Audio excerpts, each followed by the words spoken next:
You are listening to the Jag Bros podcast. We are three brothers who are diehard Jacksonville Jaguars fans, and the Jaguars are 2-0 in the preseason. So we are JT, Jack, and Joey, the Jag Bros. And before we get rolling, the Jags are now 2-0. So JT, are you calling for the Jags to make the Super Bowl already? You know, I can remember so many years where we just look awful. Our starters look awful. Our second team looks awful. Our third string looks awful. And the fact that we're actually winning preseason games, there are worse things in the world. So yeah, sure, why not? Let's make it 20-0 going into the playoffs.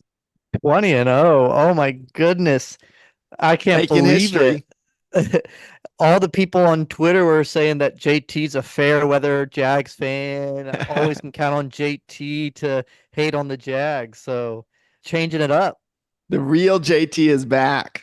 Hey, I've told everybody, as we get closer to the season, I'm going to be through the moon here. And then, of course, as soon as we lose our opener to the Miami Dolphins, I'm going to be burning down the place. So it's going to be a fun ride this season. That's what we're all about here. We definitely ride the highs and lows of the Jaguars. So we are still feeling high. Yes, it is only preseason, but it is always great to look good. We looked good in the combined practices, speaking of starters. So we'll talk about that first here in just a minute, what we liked, what we didn't like from the Jags starters in those practices with the Bucs. We'll then break down the offensive performance in this past preseason game on Saturday with the Bucs, and then look at the defense. And then we'll also look ahead. So Friday night will be our final preseason game versus Atlanta Falcons. Should see some of the starters in that game. But Joey, go ahead and get us started. What were your thoughts for the Jaguars and Bucs combined practices? I'm going to go ahead and get started with what was hot and who has been coming on ever since I seem to have jumped off of his train. BTJ apparently was unguardable during these practice. He flew by every single one of the Buccaneers defenders. No one could cover him. No one could stop him. He looked incredible in the few videos that I got to see of the practices. I'm hyped now for BTJ. A really great rookie season for him. Yeah, Joey, you've been high on him all offseason until about 2 episodes ago, where all of a sudden you were completely out. And for those that don't know, I have been very negative on the BTJ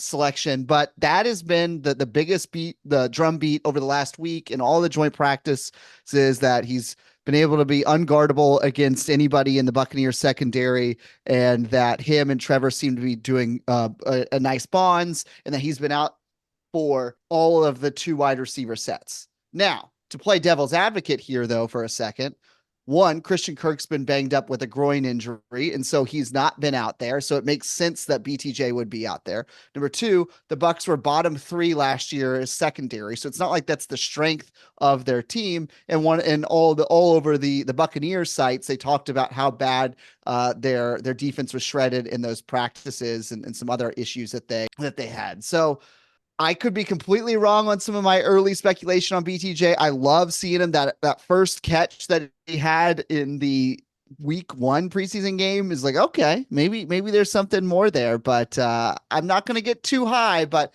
I am opening the door to being completely wrong on that selection. It's great to have you back, Joey, on the BTJ train. And I don't know, I'm feeling pretty good about my wide receiver calls recently. I was really high on Brian Thomas Jr. going into the draft, even a couple months before that. Love what he did at LSU. I mean, anytime you go and have the most touchdowns in college football, when you're going up against SEC defenses, it's not like he was going up against, and I can say this as a Florida State fan, it's not like he was going up against some of the teams in the ACC. He was going up against a lot of guys that are now going to probably play in the NFL. And so BTJ really shown he looked really good for the Jags in these practices. And he also had a ex-teammate give him a shout out, Malik Neighbors. The Tampa Bay was reporting on how BTJ was uncoverable, and Malik Neighbors said not surprised. So some high praise coming from his ex-teammate. And I want to know if y'all are going to start getting on the train of Tank Bigsby had a great joint practice and then also had a great preseason game. Are y'all seeing finally what I'm trying to tell y'all? No. He's still not RB1. ETN No, is not at a whole nother RB1. level. But yes, I mean Tank has looked very good. I'm still a skeptic. I am a little more of a believer. He has looked like he has definitely put on some strength, some muscle. He's run a lot cleaner. I liked what I saw from him in terms of catching the ball in the preseason game, although he did have a bad miscatch that turned into an interception earlier in practice. But I mean, the running back too was a weak position last year for the Jags. So hopefully anything but up for Tank. It also was reported every single yard during the preseason game that Tank Bigsby had was after contact last night. So that means not 1 yard came where he was just free. Everything he had, he earned, broke the tackle, or kept going forward. It's exactly what I want to see from my running back 2 or my running back 1B. We'll have to see about that, Joey. Look, he's done what you would have wanted him to do in preseason. Outside of that, I'm not gonna extrapolate anything else more than that. On the negative side, if that's the banner that I've been given, it's certainly been the offensive line. Now, there's been some injuries, so we haven't played to our expectations. But according to all the practice reports, both on the Jaguar side, looking at it from the offensive line concern, and then if you read the Buccaneers thoughts on the practices as well, they talk about how their defensive line is getting to the backfield almost every play. So they have a very good defensive line with Vita Vea still there. They have some other young guys, but very concerning to see what this offensive line is actually going to do. Obviously, we have an upgrade at center, but how much of an upgrade and what does the guards look like actually is going to really be interesting in a very difficult first month of the year for the Jaguars going into the regular season. Yeah, Vita Vea dominated, which I said, hey, this was going to be a good test in last episode because we're going up against one of the better, if not one of close to the best interior defensive lines in the NFL. And what do? They just wreck shop the first half of that first practice for sure. And I have a question because, Joey, I know you've been calling for the Jags to move on from Phil Rauscher to fire him. And I just don't know, looking at our offensive line, how much of the problem is talent versus how much of it is coaching. That's what I've been trying to wrestle with lately is, I mean, there's a lot of O-line coaches that are able to get a lot of talent out of like people we've never heard of or a team that's kind of strung together, an offensive line. I remember last year, Houston's offensive line was completely pieced together of third string guys they just picked off the street, and they came in and they did really well. Ours is the people we wanted. We keep saying that these are the guys we want. We didn't really have the guys we wanted last year, even though all of them played, maybe not all at the exact same time, but they all played and they all stunk. We have not gotten a single step better. We're constantly in the backfield. None of them seem to have any sort of power. I mean, it's really sad, and I wonder if it is the coaching. No one has really done well under Phil Rauscher other than Jawan Taylor, and he's left. No one has really thrived under him. Everyone kind of has done worse. Mitch Morse, honestly, doesn't seem like he's done as well as he was doing in Buffalo. Like, things look pretty bad, and I just don't see it getting better with that coach. I mean, we changed the coaches on defense, and everything's getting better. The offense, we changed the wide receivers. The wide receivers seem to be getting better, and we don't change the O-line. We don't change the coaching, and it's the same, if not worse. Something has to change there. Either you go get some fresh players or you go get a fresh coach, because that O-line will not cut it, making it anywhere near the Super Bowl. Yeah, and it's tricky too because to your point about the talent versus the coaching and development, it's clear that the Jacksonville's development has been suspect on the offensive line. But also, I would say that the coaching staff for the offensive line is also involved in a lot of the talent evaluations because that's a tougher position that Balky and others are probably relying more so on that specific position group to trust who's actually good and who's not. So it's kind of a double whammy. You really want to get that position right because of that. Oh, 100%. And talking about offensive line, I think that naturally segues into the preseason game itself, where the Jaguars win 20-7. And there's a lot of good things, which we'll talk about here in a minute. But before we get to the good, we've got to stay on the bad, which was the offensive line. The Jaguars give up 5 sacks. And I just saw these stats today from PFF that when you look at rush yards before contact per carry, which you talked about a minute ago, Joey, the Jaguars were 31st so far through 2 preseason games. And then the pressure rate allowed in these 2 preseason games Jaguars are also 31st. So second to last in both those areas. And why this matters, because some people say, oh, well, the starters aren't out there. Well, the Jaguars O-line last year were banged up all the time. So you needed these guys who are second and third stringers to go out and play against starter level defensive tackles, starter level defense ends. They're getting beat up and blown away by the Tampa Bay Bucs second and third stringers. So that was definitely the negative part for the Jags in this game. Anything else you want to say on the O-line before we talk about some positive stuff for the Jaguars offense? Yeah, I think that's a great call out, Jack. And look, Mac Jones is somebody there are certain quarterbacks that just have a history of getting sacked a lot because they hold on to the ball too long or they're not mobile in the pocket. Mac Jones has not been that. Even in New England, he was really middle of the road when it comes to somebody sacks on a very mediocre offense being coached by a defensive coordinator. So look, Mac Jones has not been maybe the success that I think New England hoped he was, and he played great in for us in the preseason game here, game 2. But look, I agree. I think there's some changes that need to be made. You're not going to see offensive coaching changes made mid-season because Jaguars don't do that. Other teams would be willing to do that. But maybe there's a different person that we can get off the street that can give us at least solid backup play. Kind of miserable to see.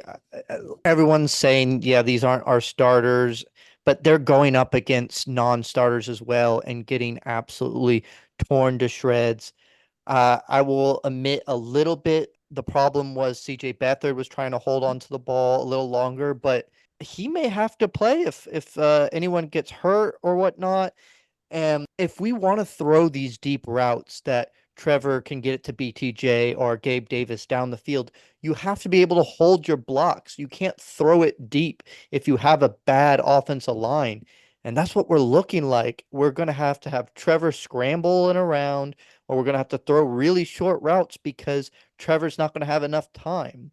This offensive line has to get better, and it has to be done now. As fun as it is to talk about offensive line for the first 20 minutes of it, let's talk about some of the highlights. There's some big plays. There's some things that were encouraging.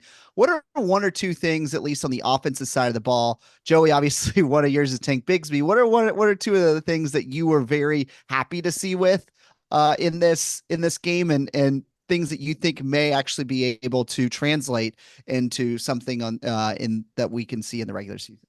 This one's easy to me. Parker Washington. He is a guy that we had some concerns about. I know some Jag fans wanted to bring back Jamal Agnew. I said, look, Parker Washington, he was good when he got onto the field after his injury, his rookie season, and he has taken a huge next step. All the coaches are loving on him. Trevor Lawrence has been singing his praises, and he goes out and gets a big 25-yard touchdown on a 3rd and long from Mac Jones. And he's just been really, really good. All 3 of his targets were 3 completions. He had that big return in week 1 against the Chiefs in preseason, and he's looked great in those practices as well. So he looks like a legit wide receiver 3, wide receiver 4 for the Jags, as well as a return man for our special teams. So love me some Parker Washington. Right. That touchdown to Parker Washington on 3rd and 17 was great to see. Another downfield, middle of the field where we're attacking, something that we've highly criticized Press Taylor in the offensive play calling last year. So, hey, look, it's not just us. I've heard from other places that there's been questions of Doug Peterson and Press Taylor's route trees in 2023. So if we're seeing our quarterbacks being willing to throw the ball over the middle of the field and our offensive play callers calling those plays, and yes, maybe it's offensive line, maybe it's whatever it is. The fact is the matter is we're seeing it more often and would love to see that continue into the regular season. Yeah, and to get back onto Parker Washington, I think he took it personally when we drafted Keelan Robinson, a return guy, because Parker Washington was also supposed to be a return guy, and he has come out and he's shown you that he can return the ball, that he can catch the ball, that he can be put anywhere and be a star on this field. Everywhere you look, you see him doing and something really well. You hear his name in practice constantly. Parker Washington is really giving it his all this season, and I love to see it, and I can't wait to see him active on real game days and see what he can provide during actual games. I really hope that he does get in, because he really seems to be the new Energizer Bunny. It used to be Wingard, but he's hurt right now. I think Parker Washington's going to be the new kind of offensive Energizer Bunny, the person to bring the energy to this offense. Love seeing him. And then you also bring up a good thing, JT, on the play calls. Play calling has looked much better in this preseason. I understand it's just a preseason, but we're not throwing like screen passes constantly. Things look better over the middle. Play calling looks a lot better. Love to see it, and love to hopefully see it continue throughout the regular season. Yeah, it's been fun to see Press Taylor on the field. I think that's been a help for him in the offense. And one more thing for me from the offense has to be the MVP from this game. Quarterback number 2, Mac Jones, started off a little slow, maybe some nerves, but he caught fire, and it became really apparent very, very quick that there is a massive difference between him and CJ Beathard. That game solidified Mac Jones is going to be QB2, and that the Jags made a pretty good deal where I was skeptical. I was like, what in the world are we doing trading a 6th-round pick for Mac Jones?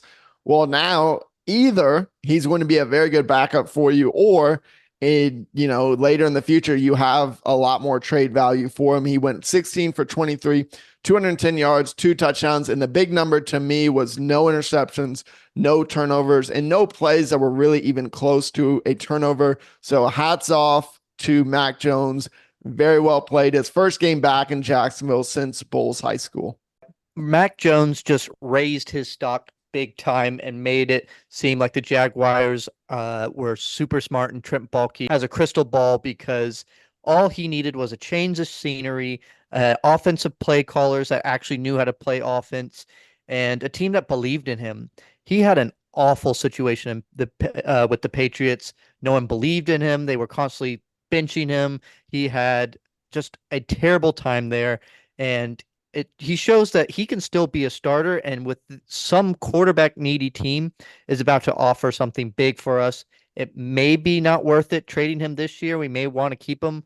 I have no problem starting Mac Jones if Trevor Lawrence gets hurt, because he showed that he can throw the ball in tight spaces. He had some really great throws. The ball was getting there quickly. It wasn't like CJ Beathard's throw that took about a minute to finally get to the edge of the sideline. It was very nice to see, and he is going to get us a big return on our stock investment. Well, we've been very offensive focused here in the podcast and not been giving enough credit to what has looked to be the much more improved and, frankly, to this point, maybe more dominant side of the football for the Jaguars, and that's the defense. Ryan Nielsen holds the Bucs to 7 points. In fact, there was a stretch from the middle of the second quarter to about the middle of the fourth quarter where the Jaguars did not give up a completion. So I don't know how long it was game time, but there was a lot of 3-and-outs for the Bucs in the second half. Granted, I don't even know that I've really even heard of John Walford all that much, a Wake Forest guy, but John Walford started for the Rams at least 1 or 2 games a couple years ago. There you go. Say, look, we shut down a NFL starting quarterback right there. But When you think about the Jags defense, what did you like from this performance on Saturday? I liked when it got tough, they bowed up. They did a really good job on third downs. They gave up some big plays, but they never quit. It looked like the Jaguars defense of last year at the beginning of the season, where yes, they would give up maybe a big play or two, but they would never break. It was bend, don't break. I know we're not really running that type of defense, but they never gave up. They constantly kept pushing and held them to only 7 points. I was very impressed with how they played with third downs and with their back against the wall sometimes. Yeah, I just looked at this. I thought this was the case. Walford actually started a postseason game for the Rams back in 2019 due to some injuries that Goff had toward the end of the season. Now, this is not obviously the Rams team had not ascended to where they do in a couple of years, but I mean he's an NFL quarterback, so that we were able to shut down. Look, I think the defense played well. That they play aggressive. It's going to be really interesting. To me, this is one of those defenses that's starting to feel like if we are more talented than somebody, we're going to win.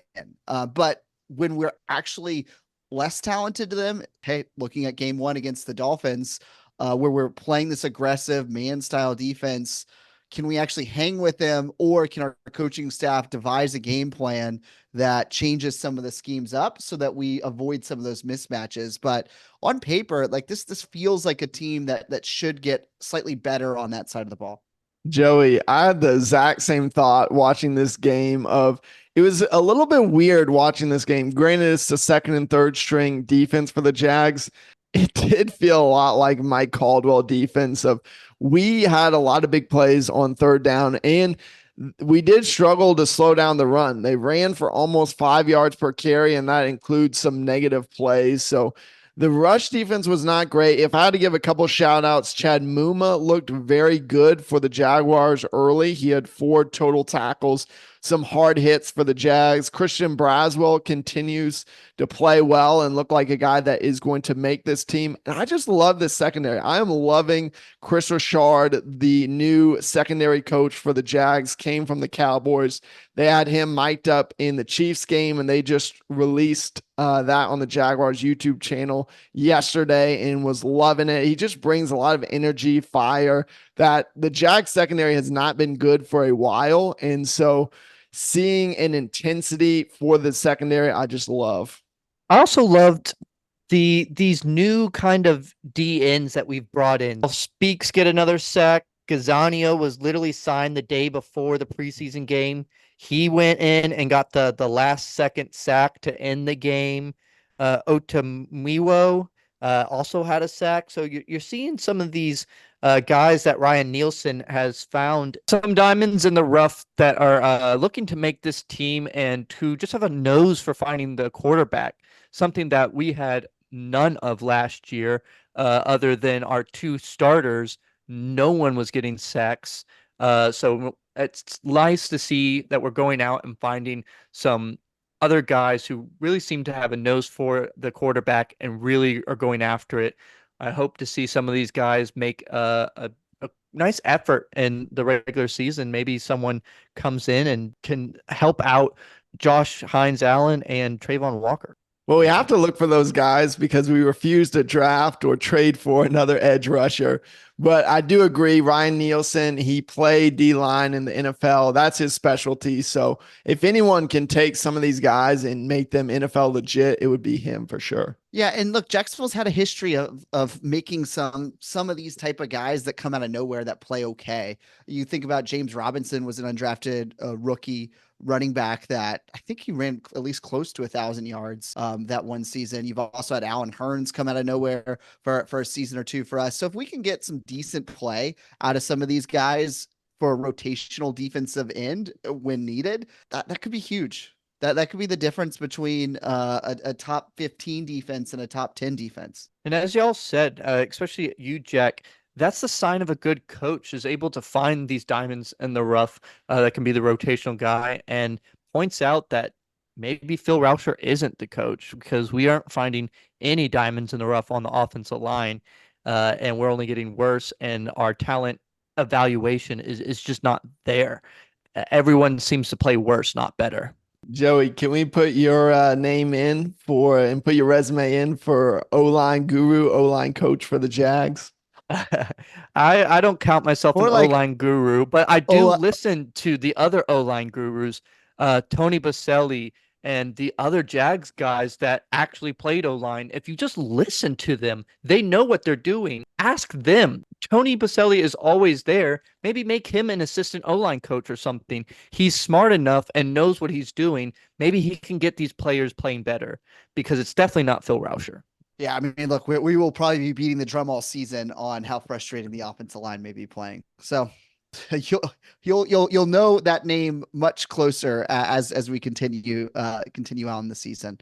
But as we continue on the preseason, we have one final game. This is Friday night. So if you're waiting to settle in and watch the Jags on Saturday, you will have already missed the game. It is Friday night at 7 p.m. It's in Atlanta. Jaguars will take on the Falcons. Should be a fun game. I think we're supposed to see most of the starters outside of maybe Christian Kirk and a couple other guys that Doug Peterson let us to know that that they're not playing. But this is the game I think last year that we saw the starters the most, maybe into the second quarter or even the full half. Jack, is Doug Peterson showed his cards on what he expects from the starters in this game?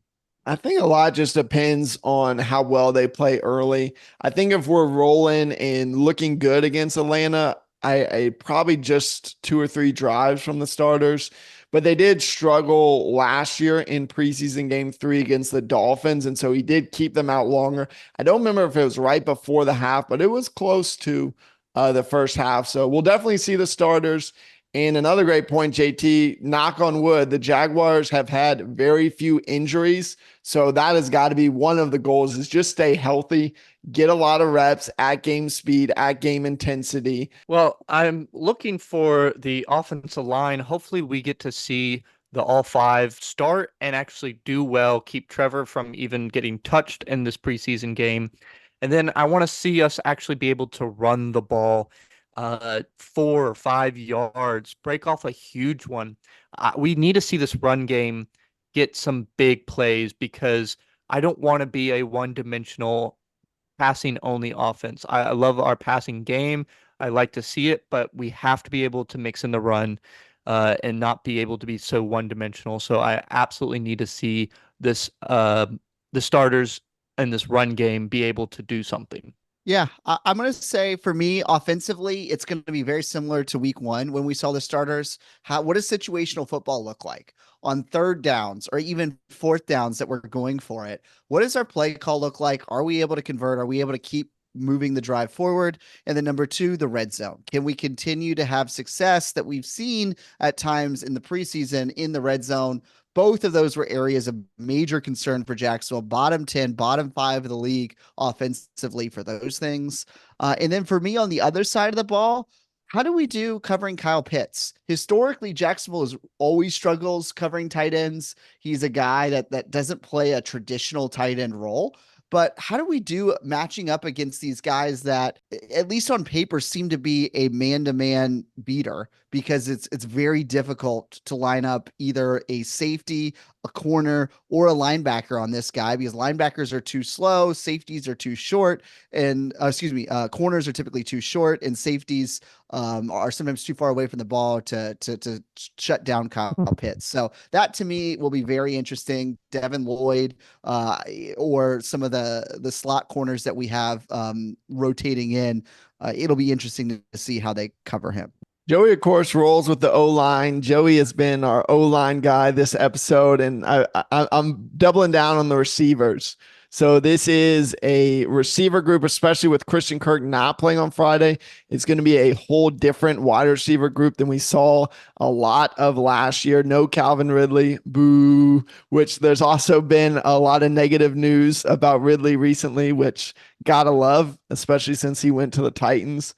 But what does Brian Thomas Jr. look like in his 3rd preseason game? He did play a little in week 2 and had a very nice catch with Mac Jones. And then also your boy Gabe Davis, Joey. What's he going to do Ingram. Yeah. And of course, it's got to be, what does Trevor Lawrence look like? That's been the big move this offseason, paying him $275 million. Can he take that next step into elite quarterback status? But let's look at defense as well. Joey, anything you're looking at on the defensive side of the ball? For the starters, I'm looking for Devin Lloyd to play better than the first game that he had. He had two big blunders where he went to the wrong gap or misread the play, and he let Pachenko have a huge gashing 20-yard run and then a pass go right over his head because he misread and thought it was run.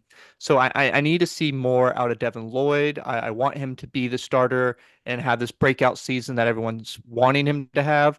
So, because if not, Chad Muma's chasing him down, having a really great camp and a really great preseason so far. So I need to see more out of Devin Lloyd in this game.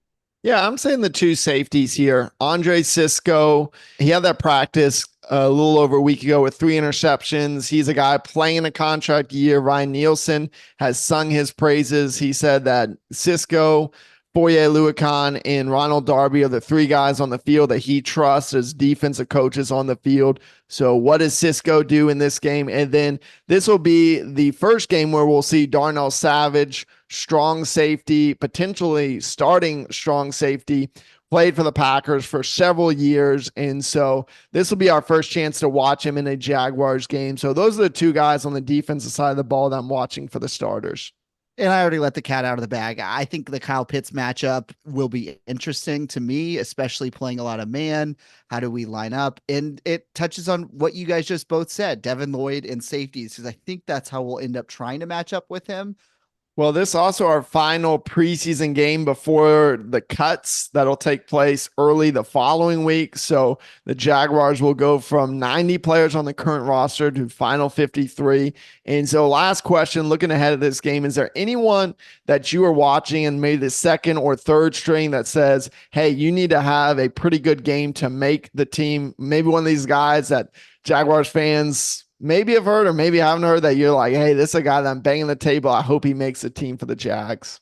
I'm going to put my vote for Austin Trammell. Had a great game last game. His stock, I think, has gone up. He was getting great separation from the cornerbacks. He was a very good wide receiver, and he was doing well while Elijah Cooks was dropping the ball.